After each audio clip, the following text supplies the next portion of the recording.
afternoon, and welcome to the Clare Boothe Luce Center for Conservative Women's College Women's Luncheon at CPAC. We are so excited to have you all.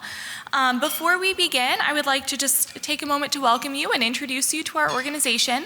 For those of you unfamiliar, the Clare Boothe Luce Center for Conservative Women has been dedicated to preparing and promoting conservative women leaders for the past 30 years. We work primarily with college-age women, preparing them for effective leadership with our campus programs, internship program, and events across the country. We are currently hiring for our summer internship. Applications close April 1st. If you're looking for a summer of being equipped with all of the tools you need for success in your career and in life, from learning how to shoot a gun to etiquette training you could take to a state dinner to writing weekly op-eds, it's a stellar, well-rounded program, and we would love for you all to apply. For those of you on college campuses, we have two primary college campus programs that we would love to get you involved in as well. The Luce Lecture Program will bring a great conservative woman speaker to your college campus to speak on a pertinent policy issue. And the Day at the Range program provides firearm training for you and 10 or 12 friends at a local gun range.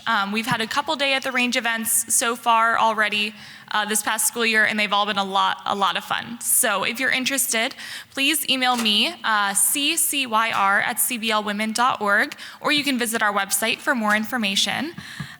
Before you leave this afternoon, please be sure to fill out the evaluation form that you'll find in your folder. These are key to ensuring that the CBL Center continues to provide great programs and events like this one to young women like you. So please take time to fill out the evaluation with care. And lastly, before I bring up Sarah Smith for the prayer and pledge, please be sure to tag @CBL Women in any social media posts from this event and use the hashtag CBL@CPAC. Without further ado, Sarah Smith.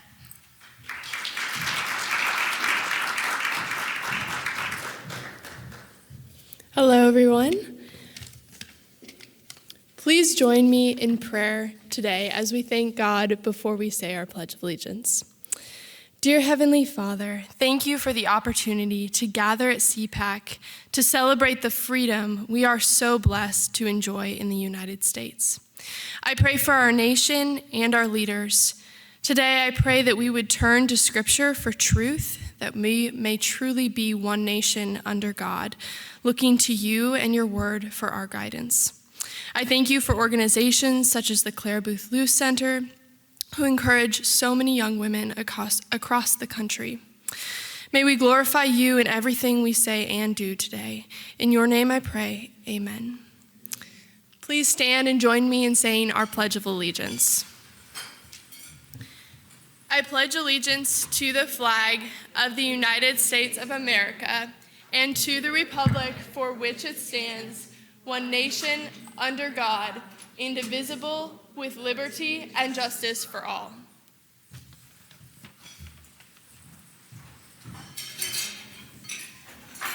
Good afternoon.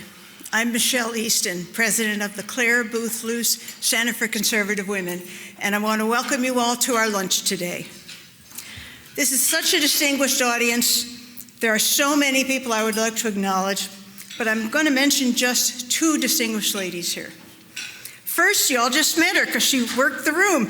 Katie McFarland. She's a good friend of the Luce Center on Fox all the time. And Katie was our 2015 Woman of the Year. Very.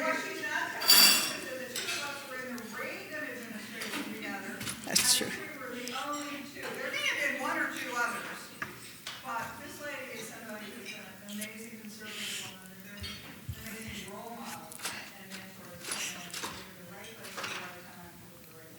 Thank you, Katie. And we're delighted to have Katie's husband, Alan, our only man, and he's welcome here anytime. And one more, I want to acknowledge and ask her to stand up, Jessica Jensen, who is the Chief of Staff of Young America's Foundation. She's a good friend to the Luce Center, and along with Governor Scott Walker, she runs a wonderful organization. It's now my great honor to introduce Riley Gaines. At the age of 3, Riley made her first splash in a Nashville, Tennessee community pool and she's been making a splash ever since. As a little girl, she also excelled at softball, but by high school, she made the commitment to be a one-sport athlete, with swimming her choice. Raised in a Christian home, she developed the faith and relationship with Jesus that would later provide her invaluable strength that she needed. And her father, a former Vanderbilt University football star, worked over the years to instill mental toughness, another thing she would need in the years ahead. In high school, she won many state championships, set records, and she selected the University of Kentucky from among many other colleges that heavily recruited her for their swimming programs. Her college swimming years were record-setting as well, including many upset wins, and she ended her University of Kentucky swimming career as one of the most decorated swimmers in the program history, setting 6 records at the University of Kentucky. She's also a U.S. Olympic trial qualifier. But it was in Riley's senior year that an unknown swimmer from the University of Pennsylvania, a senior there with the name Leah Thomas, was posting remarkable swimming times. It turned out that Leah Thomas was actually a transgender who had competed as William Thomas for 3 years on the men's swim team, and now was competing as a woman. The moment came when Riley had to compete against this man. She asked God in prayer for strength that night. Riley tied with Leah for 5th place, but was told she would get the 6th place trophy. Leah got the 5th place. They tied. That was when Riley's life started to change dramatically. There had been a gag order out that threatened women athletes who dared to speak out against this issue or against Leah. But Riley spoke up and questioned the decision to give the biological male the trophy that was for biological females. And she began speaking out about how her teammates had to share the locker room with biological males as they dressed and showered. The biological men standing there beside them, naked as the day they were born. Her courage to speak out and personal experience with this was quickly recognized, and she was asked to appear on Fox, talk radio, many speaking engagements, testifying before many state legislatures, and lots more. Riley had become a unifying force for all women. She recently became a spokesman for the Independent Women's Forum, and I know 3 of the staff from that are here today. It's an outstanding organization that we very much admire and have enjoyed working with at the Luce Center. Riley spoke of biological men hurtling themselves forward in national rankings, stealing scholarships, titles, and opportunities from women who had worked their whole lives for those accomplishments. And she said, women are strong and powerful, but we are physically different from men. Just last month, Riley wrote an article in the Wall Street Journal. I cut it out here, Riley. It's called Charlie Baker Can Save Women's Sports. Charlie Baker is the new head of the NCAA, that's the National Collegiate Athletic Association. And he just started, I think, on Wednesday, March 1st. He hasn't done this yet, but she hopes that he will review these policies allowing men to play women's sports. She wrote in the article, I'm optimistic he will keep sports and areas such as changing rooms separated on the basis of sex. It's common sense, isn't it? Riley, you're a great athlete, but this showing of common sense and grit and courage in today's woke world is why we're going to give you our Woman of Exceptional Courage Award. And this is not an award we give every year. We just save it for very special women. At the Clare Boothe Luce Center for Conservative Women, we've watched your determination and your perseverance combined with plain-spoken common sense with great admiration. And we want to thank you for working to stop woke policies that unjustly hurt women. Thanks for all you've done as a leader for women and for all Americans, for inspiring so many women, especially the young women on college campuses and schools that we work with at the Luce Center. You know, your talk you gave last fall at our summit in Florida for women had a huge impact on those student leaders. You're a great role model of courage for women, young and not so young. You are a leader who, like Clare Boothe Luce, is poised, persuasive, and principled. Look at her. And like Mrs. Luce, gracious but powerfully tough. So today, it's my very great privilege to present you with the Luce Center's Woman of Exceptional Courage Award. Please come up.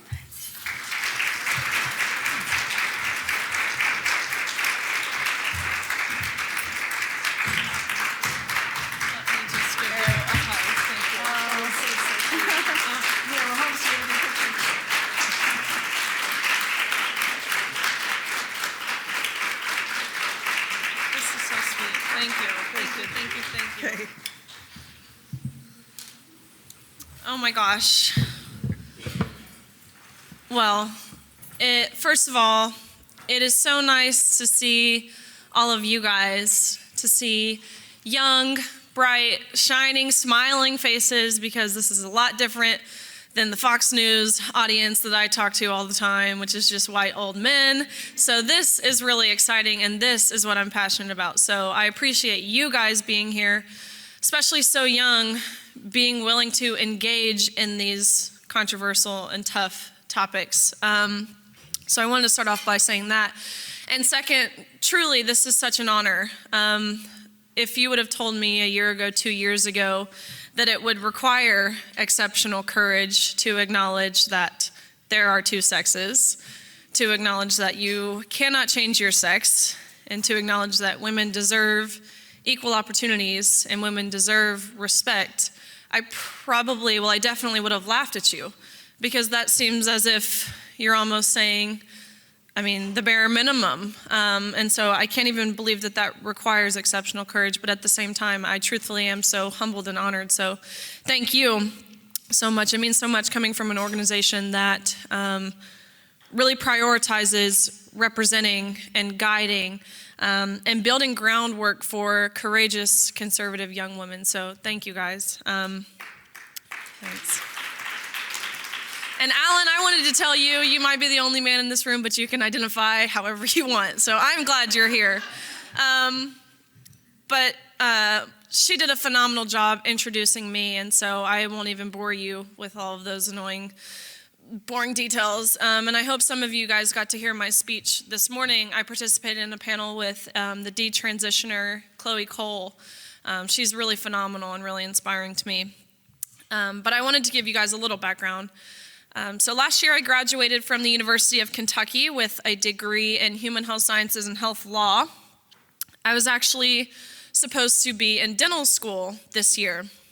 And so my life trajectory has taken a total turn from what I planned on doing. And so now I'm set to go to dental school this fall at the University of Tennessee, but I still don't know. I'm letting God guide me day by day, so we'll see what that looks like. But I decided to put that off last year, especially because I understand that dental school will always be there, but the relevance and the importance behind this issue, this topic that I'm speaking to you guys about, it might not always be there. Hopefully, it's not always there. But I realized it would be a disservice to myself. It would be a disservice to young female athletes, the future generation of female athletes who don't yet have a voice. It would be a disservice to the present female athletes who are suppressed. Their voices are silenced by their universities. Of course, it would be a disservice to the past female athletes who fought relentlessly for Title IX and to ensure women have fair competition. And really, it would just be a disservice to all women in general. And so, a little background on how I got thrusted into this situation. It was about November of 2021, which was my senior year. I graduated last year, and so November 2021 was the middle of my senior season. And it looked as if I was going to get the chance to become a national champion, which would mean I would be the fastest women's swimmer in my event in the country. And so I was ranked third in the nation in the 200 freestyle behind one amazing female athlete who I was very familiar with. Like most sports, your top tier athletes know of each other. And so I've grown up competing against the girl who was ranked one place higher than me.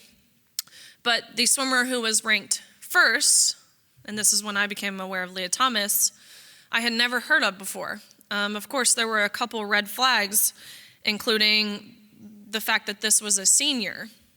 This person came out of nowhere, their senior year, from University of Pennsylvania, which isn't a school that historically produces fast swimmers. This was a swimmer who was ranked first in the 100 freestyle, which is a sprint, and from everything in between to the mile, which is, of course, long distance. And so think of this in terms of running. You don't have your best 200-meter runner be your best marathoner, but that's what Leah Thomas was in women's swimming. This truly didn't make sense to me until an article was posted disclosing that Leah Thomas was formerly Will Thomas and swam 3 years on the men's team at University of Pennsylvania. And so when I found this out, I was, of course, shocked because I never would have imagined this happening. But truthfully, I felt pretty relieved because I was able to look up who Will Thomas was and how Will Thomas was ranking amongst the men to see if this was a lateral movement, to see if this was someone who was going from first in the country to continuing to be first in the country. And so when I looked up Will Thomas, that is not what I saw. I saw a mediocre male athlete who was ranking 462nd at best in the men's category, then transitioning to be, again, leading the nation in multiple events by multiple seconds. And so I thought everyone could see how blatantly obvious that this was unfair. And this is not rooted in any sort of transphobia. This was simply rooted in the facts of what this was, what we were seeing. But that is not what the NCAA saw. About 3 weeks before our competition, the NCAA announced that Thomas would, in fact, be competing against the women at our national championships. And so I know it's impossible to speak for everyone on that pool deck, but I can wholeheartedly attest to the tears I saw from the 9th and 17th place finishers who missed out on being named an All-American by 1 place. And I can attest to the extreme discomfort in the locker room when you turn around and there's a 6'4" biological man undressing who's still fully intact with male genitalia. And I can attest to the talks of grumbles of anger and frustration from these girls who had worked so hard to be able to compete at this level. And so that first day, we sat on the side of the pool. I sat on the side of the pool because I didn't compete in the 500 freestyle. I sat on the side of the pool and watched Leah Thomas win a national title in the 500 freestyle, again, beating out 3 U.S. Olympians, American record holders, the most impressive female swimmers this country has ever seen. So that next day was the day that Thomas and I raced, and we raced in the 200 freestyle. And almost impossibly enough, we did tie. So we went the exact same time down to the 100th of a second. And so upon tying, we go behind the awards podium where the NCAA official looks at us and he says, "Hey, great job. You guys tied. We only have 1 trophy, so it goes to Leah." And so I look at him and I, of course, question him. I say, "Okay, I understand there's 1 trophy. I understand we tied. But what's your rationale behind giving it to Leah over myself?" And he said, well, we're doing this in chronological order. And I say, "Okay, well, what are you being chronological about? Because we tied." And really, it was probably a lot more sassy than that because my heart rate was high. We just finished racing. And he said, "Well, for photo purposes, Leah has to have the trophy. You can pose with this one, but you go home empty-handed. Leah takes the trophy." And so, truthfully, this is when it hit me. I knew what was happening was wrong. I knew the unfair advantage that we were at was wrong. I knew the locker room situation was wrong. I knew the suppressing of our voices was wrong. But when they reduced everything that I and my teammates and athletes around the country had dedicated our lives to a photo op to validate the identity and the feelings of a male, that's when I truthfully had enough. And that's when I decided to kind of take my public stance in really just saying that women deserve better than that. And so I thought maybe the NCAA, maybe this happened on the off chance.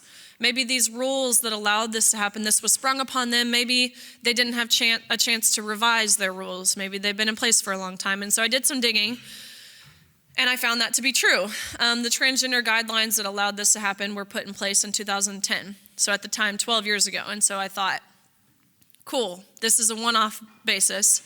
Let's give the NCAA some grace. They'll revisit this. Our science, we've evolved. We know that no matter how long you're on hormone suppressors, we know that men and women won't be equal.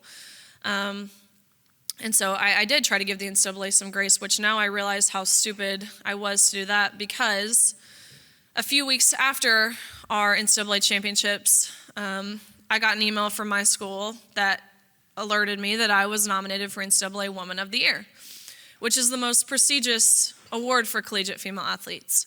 It's something that encompasses your academics and, of course, your athletics, but also your service, your community service, your leadership.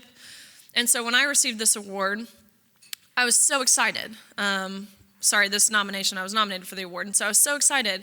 But then the NCAA released a full list of nominees. To my surprise at the time, it was not exclusive to just women. They nominated Leah Thomas for NCAA Woman of the Year. And that's when I realized the NCAA, this didn't happen by chance. They're encouraging this. They're saying Leah Thomas is the best woman female athlete at all of UPenn. This is a slap in the face to them. It's a slap in the face to me. And immediately the award was devalued to me. But there's one more piece I do want to mention about our national championships where, of course, we had Leah Thomas competing against the women that I think the media has done a really terrible job of covering. Because at that same meet where, of course, we have Leah Thomas, who is a male to female transitioner, we had another swimmer who was formerly Izzy, who now goes by Isaac, who had a double mastectomy, who swam only in a Speedo at an all-women's meet and identified as he, him. And so to be totally explicit, which I think is necessary because I want to give you guys the visual that we had, both of these swimmers qualified for finals in the 100 freestyle on the last day of the meet.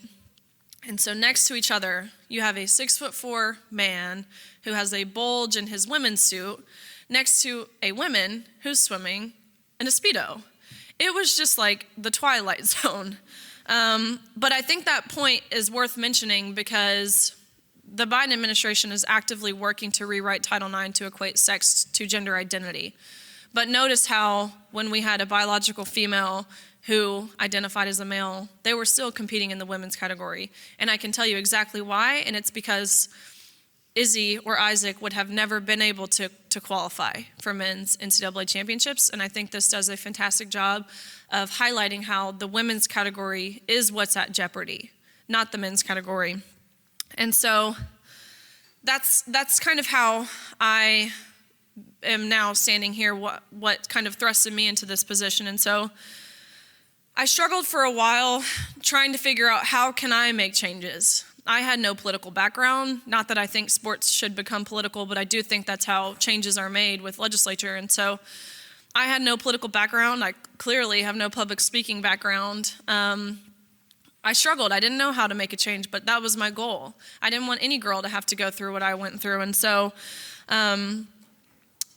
I initially was reluctant to agree, but the Daily Wire was actually at the meet. We had a lot of media attention, which is new to swimming. Not many people enjoy watching collegiate women swimming, but there was a lot of news outlets there. And so they were reaching out to people left and right, trying to bait someone into biting the hook of giving a quote, saying something, and no one would. And so finally, after Leah Thomas and I tied, I decided to agree to provide the Daily Wire an interview. And from there, I think it kind of blew up. And I think it blew up for a couple reasons, one of which being sports resonates with everyone. Who doesn't love sports? Two, I think when people initially heard the story of women competing against a trans woman, you think of the term transgender and you think someone is fully committed to transitioning. You think they've gone through all the reassignment surgeries. You think that they have computable testosterone levels to that of women. But in reality, that's not what we saw. And I think highlighting my experience all the female swimmers experience was another reason this kind of blew up. And so then that did turn into Fox News hits and going to CPAC and doing things like I'm doing now, which was fantastic. And I'm so grateful for these opportunities because it's continued to allow me to shed light on the topic. But at the time, I felt like I was kind of just preaching to the choir. Everyone already agreed with me. Everyone I was talking to on Fox, they all supported what I was saying. How could I reach those people who don't agree with me? How can I get to those that middle group, the moderates, the independents who have daughters they want to protect? How can I encourage them to stand firm in this issue? And so that's when I decided to start getting involved on the legislature side. I have testified in many states. I can't even really probably list them for fairness in women's sports bills. 18 states so far have passed a fairness in women's sports bill, which is fantastic because, of course, we should strive for all 50 states. But 18 have so far, and there are many more who are doing so this legislative cycle, so that's phenomenal. I've also been working with the Independent Women's Forum to introduce a Women's Bill of Rights in a couple states. This is essentially just a bill that defines what it is to be a woman. It codifies the term woman for all pre-existing law. So anywhere in law where it says woman, it could refer back to this bill to define that term. And so that actually just got through in Kansas, and I'm going back to Kansas on Monday to testify on the House side. So lots of really good strides are being made, and I'm definitely appreciating the little steps we're taking to get to the bigger picture because I know this is something that cannot happen overnight. Other small victories, FINA, which is the World's International Aquatic Sports Association, they voted to restrict transgender athletes from competing at an elite level, which includes the Olympics, which is a blessing because Leah Thomas came out and said in an interview that he would do anything to take a woman's spot on the Olympic team. And I want to reiterate, I have no animosity towards Leah Thomas. Leah Thomas was following the rules that were set in place. My problem is with the rules. But I do think by Thomas saying some of the things he has said in regards to kind of how he is portraying himself, I think it's selfish. I do think there's a lack of self-awareness, and I think there's an utter disregard for women in some of the statements that Thomas has come out with. And so that's another small victory. But how can we make changes at the NCAA level? How can we ensure that no elite college athlete has to go through this? Because the argument can be had that sports up until college, it's more recreational. Okay, well, college sports, I can tell you firsthand, it's about winning. Yes, it's about fun. Woohoo, it's so fun waking up at 5 a.m. to jump in a cold pool. But it's about winning. It's about competing. It's about striving to be the best you can be. So how can we ensure that these girls don't have to go through this? And so I sent letter after letter to the NCAA with no response. And so when I was nominated for Woman of the Year, they were having a big rally in San Antonio to announce their Woman of the Year. I decided to go to the rally alongside some of my other amazing IWF girls, and really we created this big coalition. And I think it's really important to mention that these weren't just conservative groups. We had super left-leaning groups, really groups from all over the political spectrum, which is powerful.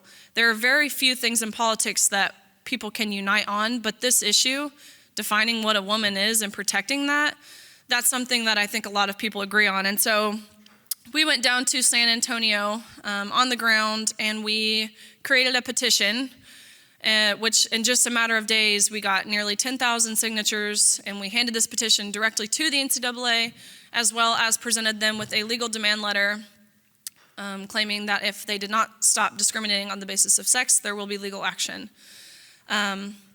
But now we have a new NCAA president. His name is Charlie Baker. He was a Republican governor in Massachusetts, and so he knows this is on his docket of things to handle, or else I will personally keep hounding him, and no one wants that. And so I'm optimistic that he will handle this issue the right and fair and moral way. And so now I told you how I got where I did, what I'm doing about it, but now kind of why. Why does this matter so much to me? First of all, it matters to me because I believe women deserve to be recognized and celebrated based off their physical limitations, their unique physical limitations and ceilings, and women shouldn't face blatant discrimination. I've never considered myself a feminist, but now I kind of joke that I'm like a modern day feminist. I do believe that we are equal, men and women, but we're not the same. And so, but another why is I believe we deserve to achieve and we deserve fair competition, and we shouldn't have to give up our consent in places or areas where we undress, and we shouldn't have to give up the awards that we earn simply to validate men or make males feel better. There's really no equity or fairness or sportsmanship or opportunities for women to succeed without sex-based categories. And I think it's crucial that we as a society open our eyes to the damage that's being done to women's sports and everything that Title IX was created to protect. And so, and I want to mention this is bigger than just sports. I know I've been talking a lot about sports, but I've been eye-opened to what the left is doing to women in general, as a whole. On my panel, I talked about what's happening in prisons, but it just blows my mind. We have these men who are convicted of heinous crimes like rape and kidnapping and just terrible, awful things, who are now applying to be women, to identify as women, getting into women's prisons, and then impregnating women and an all-women's prison. Look at what's happening. The dictionary just changed the definition of woman. They're taking our terms of motherhood and menstrual cycle and breastfeeding. What in the world is a chest feeder? That is the most demeaning thing that you could call a woman. But notice how this isn't happening on the men's side. What words are they changing for trans men? What's being changed there? And the answer is absolutely nothing. They're not changing terms. I think that's important to note. It's only the women that are under attack. And so a few more of my whys. One of the reasons I'm continuing to use my voice for this is because I recognize the women who came before me. I was so blessed, and I took for granted all the opportunities that I had in my sport, especially at the collegiate level. There are women who in their same lifetime are seeing the benefits of Title IX and now seeing that being completely taken away. Another reason I'm continuing to use my voice again is for the present female athletes. I mentioned how the NCAA and universities are suppressing our voice. I'll give you guys a couple of examples. Leah Thomas's teammates actually have been in contact with me, and they're terrified to use their voice. They want to remain anonymous. Anytime they tell me anything, it's like, make sure that you don't say my name anytime you talk about these stories. I want to provide you these stories, but please don't say who told you. But they had to go to mandatory LGBTQ meetings every week to learn about how oppressed Leah was. When they were concerned about the locker room aspect, they sent an email to their administration, and their administration responded back, and I swear I have a screenshot of it. I can't even believe this is sent in an email. Their administration responded back with, if you feel uncomfortable seeing male genitalia, here are some counseling resources that you should seek. And again, we're referred to the LGBTQ Campus Education Center to educate themselves. They were told that their school has already taken their stance for them. There's no need in using your voice. Your school's already used your voice for you. They were told that they will never get into grad school. They will never get a job. They will lose all of their friends if they speak out. They will be immediately canceled and labeled as transphobic. When in reality, from my experience, there is so much support. I'm talking tenfold to anything negative. And really, the only thing negative that I receive is, you should have swam faster. You're just slow. Maybe you should have tried harder. Okay. You're ugly. That also is like over my head. Your hair looks like extensions. It's real. it's just personal attacks that they have no way to invalidate my argument, because my argument is my experience. Most of the time when I speak, I don't even mention opinions. I just talk strictly about what happened, what we dealt with. So the present female athletes who can't use their voice, or who are terrified to use their voice, and this goes for parents as well. There are parents who reach out to me all the time who say, hey, I support you, but I work a corporate job. I can't risk losing my job, so I'm just going to thank you in private. Keep doing what you're doing. So this is more than just the athletes. People are really scared. And kind of my last why, I touched on the future generation. They don't yet have a voice. They need leaders to pave the way. They need strong, courageous voices because they don't understand the implications. I got married almost a year ago, and I can only hope one day I would be lucky enough to bring a daughter into this world, and I can't imagine not using my platform now to fight for her. And so those are kind of my whys. And so I kind of want to paraphrase a quote from the triathlon national champion. Her name is Lauren Bondley, and I think she just does a wonderful job of explaining why this matters. She says, this fight is about whether women deserve to be treated fairly or not. Because if we don't deserve to be treated fairly, even in the one place where fairness is supposed to be ensured and upheld, what hope do we have everywhere else where women are being treated poorly? Forcing the majority to abandon their rights in favor of the minority is immoral and the opposite of what it means to live in a democracy. And so, before I wrap up, I kind of want to give you guys a couple of examples of this happening to other athletes, because my story is far from unique. Believing that this is a non-issue, like the media and like the left like to push, that's something I've seen in a lot of these state legislatures that I've been testifying in, is the Democrat delegates or representatives, they'll say, this isn't happening. In Kansas, we only have 4 transgender athletes. That is so far from the truth. It is so incredibly underreported. So I want to give you guys some examples so you don't believe that narrative. First of all, it's happening at all levels of sports, ranging from peewee, t-ball, whatever you call the little guys, all the way up until masters divisions. It's happening at the collegiate level. There's a D3 diver, a male diver, who competed against the girls. I watched the live stream the other day of their conference championships. First of all, no one has addressed it within their administration. I just had someone reach out to me, a young girl who noticed because they were forced to share a locker room together. And she messaged me and said, hey, we're competing against a guy, and we had no idea this whole time. And so I watched a live stream, and this is a guy who's towering over the other girls, throwing dives with degrees of difficulty that are 1.5 points, which I know there's not probably a lot of divers in here, but the degree of difficulty that this male diver is diving is significantly higher than what the women can dive. There's several lacrosse players at D1 universities that are men. And these are athletes that are taking scholarship for women. And so there's another story that I think is really important because it highlights the freedom of speech issue.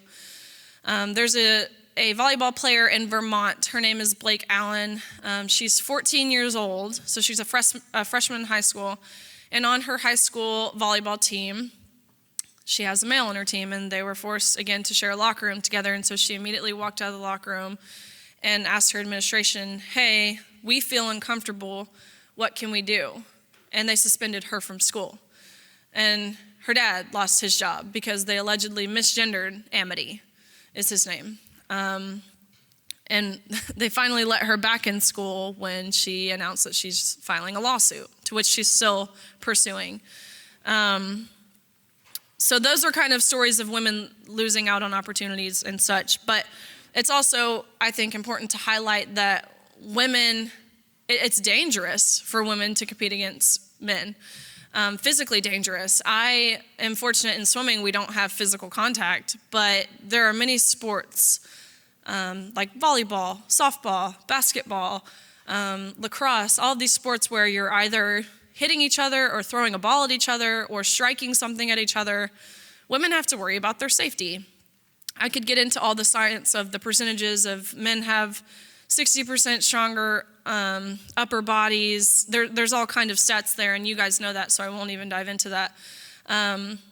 But there was a volleyball player from North Carolina, and there's a video online. I'm sure some of you have seen it. But this volleyball player, first of all, I think it's important to mention that the male's volleyball net is 7 inches higher than the women's net, which proves that they're acknowledging there is a biological advantage. But this male was playing on a women's team, jumps up, spikes it. The girl it's like a rocket to her face. She's immediately rushed to the hospital where she had concussion. She was dealing with spinal cord injuries. I think still she's struggling with vision problems. There's the story of Fallon Fox. There's a hockey incident where a girl was injured. But it's also another problem with men competing in women's sports is women are losing out on money, financial prizes. Actually in disc golf, which this makes me question why I ever swam if there's this much money in disc golf. But there's a biological male who's stolen $41,000 in prize money that rightfully belong to women. Kate Weatherly is a cyclist who just last week won $1,100 at a women's cycling race, and is in fact a male. And so I kind of want to end my speech with a call to action. We need females, both old and young, to stand up for what's right and stand up for the truth. We need these voices to defend their rights to equal opportunity. And so I want to give you guys some ways to help out. It's really important to know what your state or local representatives, or where your state or local representatives stand on protecting women's sports, or really women's legislation in general. A lot of the time this stuff gets wrapped up, and understandably, because it's a lot of legal jargon, it's boring. I still think it's boring, but it's really important to know where these people stand. There's a saying that the squeaky wheel gets the grease. So send letters, make phone calls, especially if you live in a place where these people aren't protecting you and your rights. This is a winning issue anyways. That's something that has been proven. Of course, nearly 100% of Republicans, if not 100%, agree on this issue. I think in a recent poll, it was 85% of independent voters agreed on this issue, and nearly 60 to 70% of Democrats even agree on this issue. So these delegates or representatives aren't even representing their own parties accurately. So this is a winning issue. I think that's really important. Second, and I hate saying this because it makes me sound like an activist, but I think it's really important to stay informed on these issues. And so there's a couple different Twitter pages. I always try to post breaking stories, whether that be in sports or just women's issues across the board on my Twitter, which is Riley_Gaines_, because my first Twitter was deleted because I said there were two sexes, which is kind of like an achievement at this point. But I try to post resources and links to videos on sports and science and all kinds of things, and so I think it's really important to stay informed. Otherwise, these are stories that otherwise wouldn't reach the public because the media won't touch them.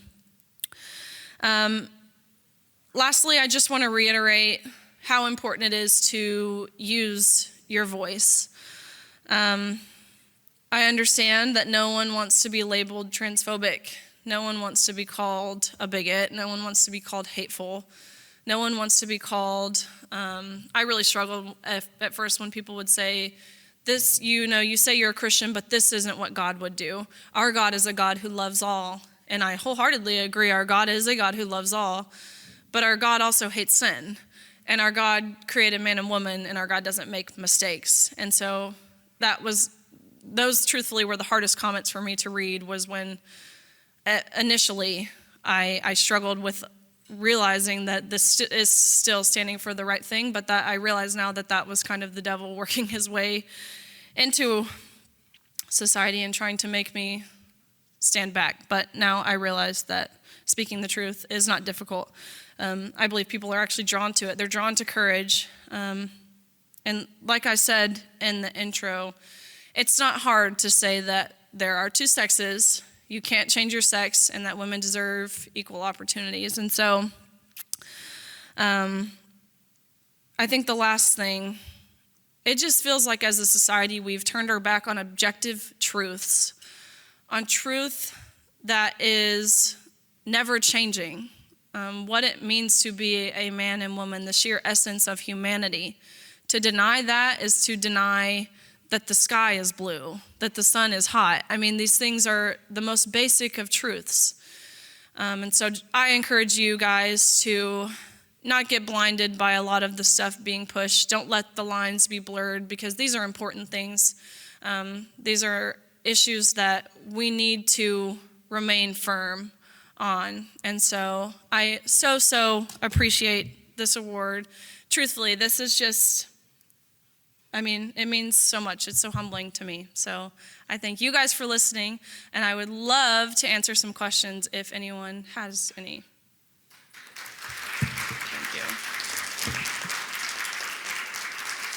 What an incredible story. Thank you so much again. Thank you. Ladies, if you would come up here to ask a question, if you'd give your name and your college or your affiliation, and maybe I'll ask first. Ask me Your one. dad, the Vanderbilt football star. Yes. What does he say? He made you help make you tough. What does he say about all this?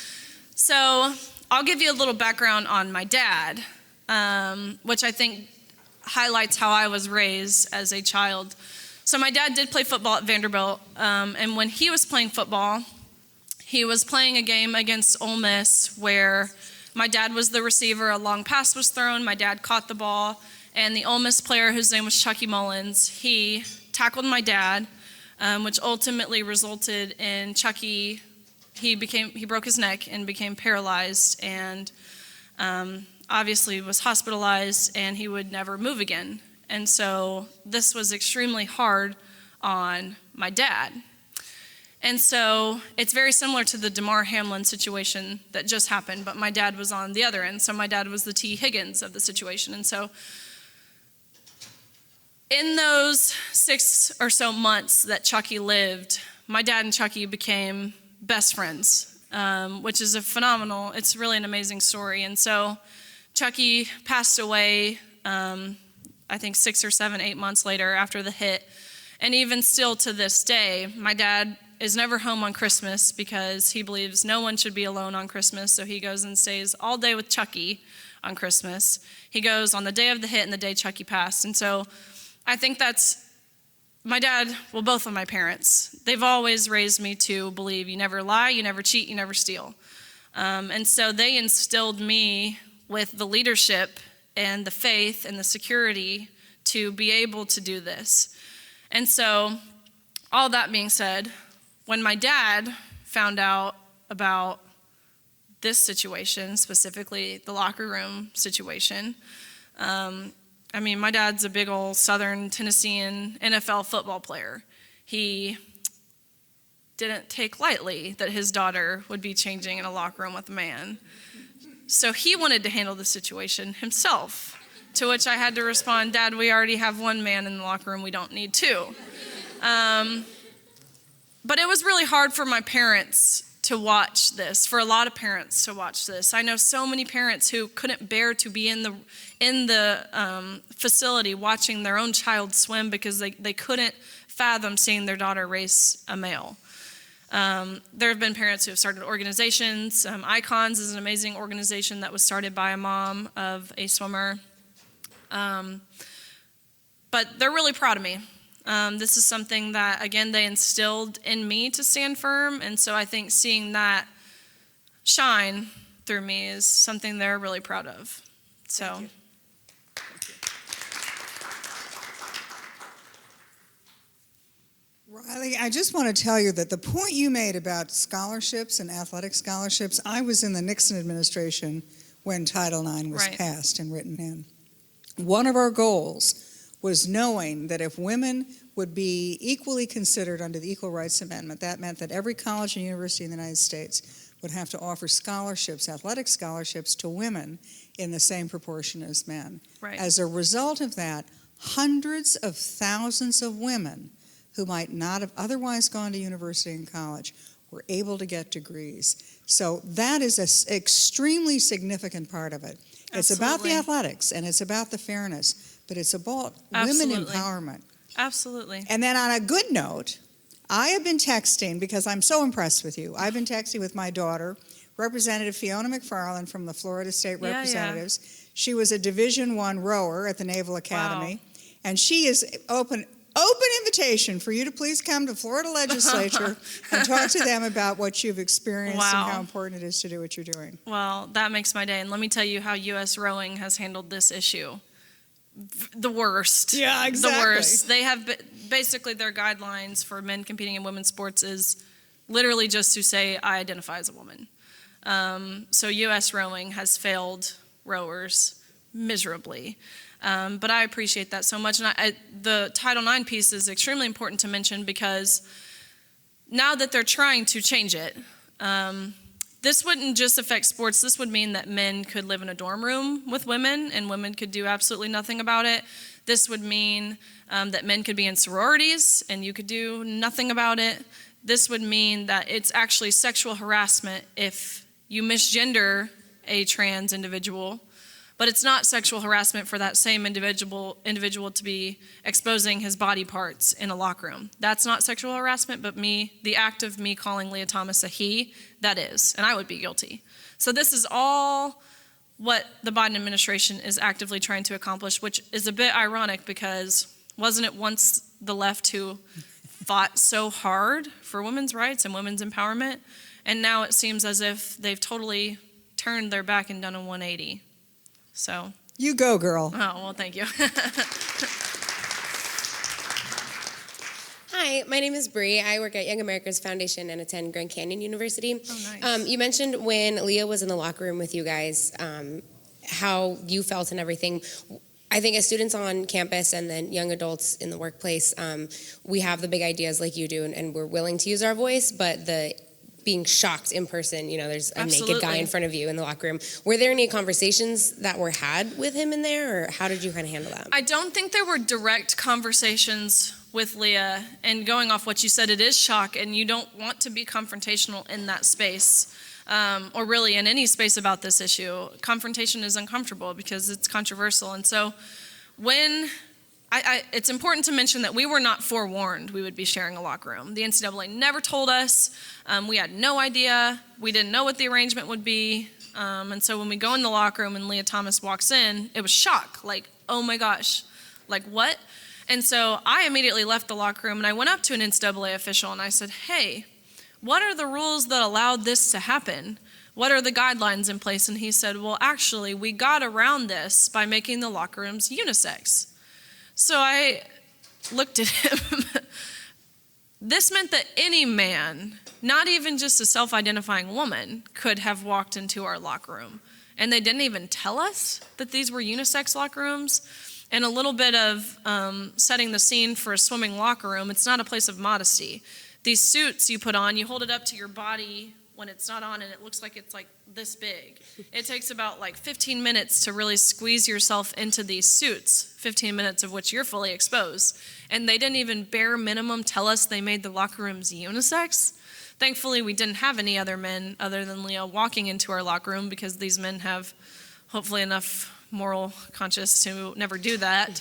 But it opens a door to people who would do that. And so I don't think there were any direct conversations with Leah Thomas about this, which is sad. I wish there would have been more, not that I'm actively looking for confrontation, and again, not that I necessarily think that it's Leah's fault because Leah was following the rules technically, but I wish more girls would have been willing to speak up to the NCAA about how they truly felt. Thank you. Yeah.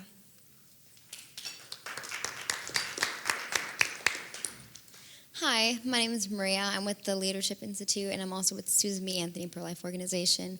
Go to school at Ave Maria University in Naples.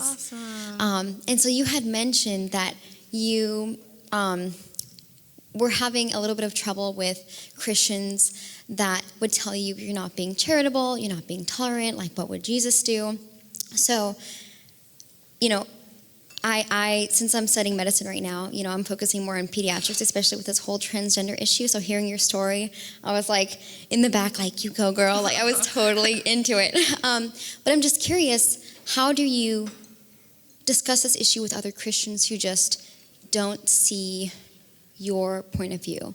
Even with parents, because Absolutely. if they're like, I love my child, I want what's best for my child, and they think assisting them in a route to transition is love, it's pity, it's compassion. And so how do you talk with a Christian about that? It's really hard because ultimately we think the same in the fact that there is a God and that one day hopefully we will get to meet this God. And like I said, we both acknowledge we have a God of love, but our God is a God of accountability. He's a God of wrath when needed. And like I said, he's a God who doesn't hate anything. It doesn't say God hates anything in the Bible except for sin. That being said, God also created man and woman, and he created man and woman in his image. I have had people present to me the argument, this actually happened testifying in Kansas. Well, if you're saying God created people in his image, God transcended between beings, therefore God is transgender, therefore why aren't we all transgender? And I'm like, this is the most twisted argument ever. And so it is hard to have this conversation, and it's a conversation that I've really tried to well verse myself in because, again, I am spiritual. I think it's important, and I do feel passionately about this issue. And so it's just being able to have a conversation in a way where the person who you're talking to feels like you're listening, because it is worth hearing, but ultimately the interpretation of the Bible is tricky as is. And so these conversations are hard, but I do believe that God created man and woman, and that's kind of the route I take. Never once in the Bible does it introduce someone who is transitioning in that way. It actually talks about how that is a sin in the Old Testament. But it's important. I believe in Luke. God, of course, we're not supposed to turn these people away. We're supposed to love these people. God eats with tax collectors and the sinners and such, and I believe we should invite them to the table as well and show them love while also teaching them the way of truth. Yes, that is so true. Thank you so much, and keep up the great work. Yeah, thank you. Anyone else? I could talk forever. Thank you, guys.